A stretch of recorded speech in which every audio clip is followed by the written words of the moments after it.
Hello, ninth graders, or whoever is left of the ninth grade. Just a reminder, if I don't have some sort of Google Classroom work for you, I can't pass you. So today and tomorrow will be the last uh, classes, and tomorrow I'll put one more assignment in. You have to do something. Next week is anytime next week. There'll be no new stuff. You can do uh, some stuff next week. You have all week to participate, even a little, to pass. So let's get to it for today. Let's see. Okay. So quick turn back to a term we want to make sure we understand: velocity. Velocity is any change in the speed and direction. So anytime you change speed or change direction, you are changing your velocity. How the rate you do that is called an acceleration. So if I make a slow turn, I accelerated not too much. If I do that, I had a lot of acceleration. My rate of acceleration was higher if I made a quick turn. So anytime I change direction, what's the rate? And the rate of the velocity is important. I mean, if I'm coming around the turn and I quick do that, well, if I have eggs in the back of the car, or a dog or something, I don't want to accelerate too much. I also don't want to come, if I'm going in the car, all of a sudden come to a stop because stuff in the back seat might come coming forward. So the rate of velocity change is important. And there's three quick, easy terms here, and then we're going to do Newton's law. So when you flew the paper airplanes, we were trying to change the surface area, like bigger or smaller surface area. Would the paper airplane go farther or not as far? And the way you figure out the surface area is two things. You take the wingspan, which you may be familiar with, the wingspan times the chord line. And that's a phrase you may not be as familiar with. The chord line is the measurement from the front of the wing to the back of the wing. So, like in a rectangle, you do length times width. Well, in wings, you measure the wingspan by the chord line. So this way by that way, and that will get you your surface area. So Newton's first law, we're going to do the Newton's laws today. And Newton's first law, it's easy to remember if you think of first. It's something like a first grader would understand, kind of, like they would get this. Newton's first law deals with a term called inertia. And that says an object at rest stays at rest, and an object in motion will stay in motion. That's the basic of it. But basically, it'll have the same speed and direction unless acted upon. So if I put my phone on my hand here, it will stay there at this speed and in this direction, which is basically no speed and no direction, until something else, an unbalanced force, acts on it. So there's forces pulling it down. Until some other force comes along that's unbalanced, means stronger, it will stay there. And it will keep moving. It would keep moving at that speed and direction until an unbalanced force stopped it. So the unbalanced force that stopped it from moving was gravity pulling down and the friction on my hand.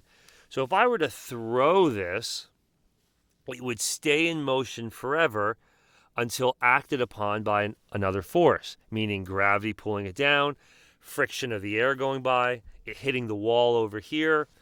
So an object in motion will stay at motion, and an object at rest will stay at rest, unless acted upon by another force. I know it seems kind of simple, but it's really pretty interesting when you think about it. Okay, so if you put a box, let me see if this is. Nope, that's not the one I wanted.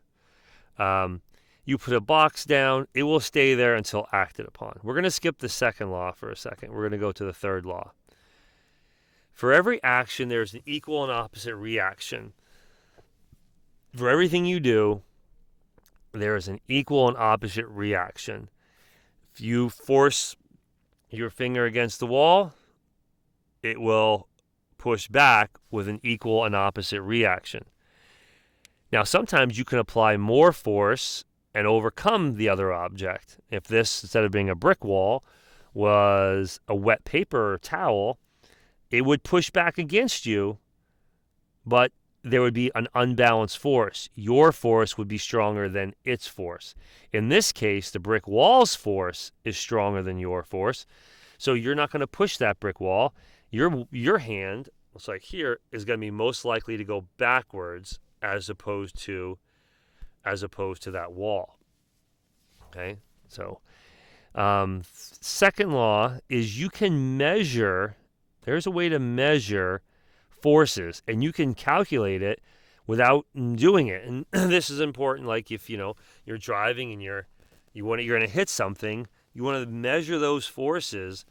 And you'll see that in those car commercials where they hit things against a wall or part of a wall, because they want to get an idea of what the forces are on the person's body and how to reduce that with an airbag or a seatbelt to try to reduce those forces on your body. So you can calculate those forces, and the formula is mass times the acceleration. So that goes back to our acceleration. That's why we talked about it. The amount of force that is going to be there or needed is equal to the mass times what rate are you changing speed or changing direction. So let me give you like a real world example. If I wanted to pick up something that weighed 100 pounds, okay? If I wanted to pick that up, well, if I'm picking it up and I would only need a certain amount of force. But if you wanted me to pick it up really fast, I would have to increase my amount of force. If I had a 100-pound box, you wanted me to push this way along the ground, and the ground was kind of smooth, I might not need as much force as if you asked me to pick it up. Like if I changed directions, I could maybe move the mass this way. Think of like the table, like the desks in school. If I said accelerate it by pushing it forward, you only need a certain amount of force to push it forward. But I asked you to pick the desk up, against gravity, against that force, you would need more force to overcome the gravity force. Because if you wanted to slide it, you have to overcome friction, that force. But if you needed to pick the desk up, well, that's different. You can even do that. You could probably move your bed. But if I asked you to put your bed up on the ceiling, well, you're going to need a lot more force because the acceleration is different. Your bed has the same mass, but what are you trying to do? Well, my acceleration is changing the direction of that force, is putting it up on the ceiling. Well, that's going to require more force. So your force is equal to the mass times what are you trying to do with that? Where are you trying to go with it? How fast are you trying to move that? Okay, so that's kind of the difference there. For tomorrow, there won't be a video. What I'll do is I'm going to put the test for this stuff in the Google Classroom. That won't be graded or anything like that, no actual grade, but this could count as something of you participating. So I'll put the form in there, do that, and you participated on Friday, okay? All right, that's it, folks. Have a good one.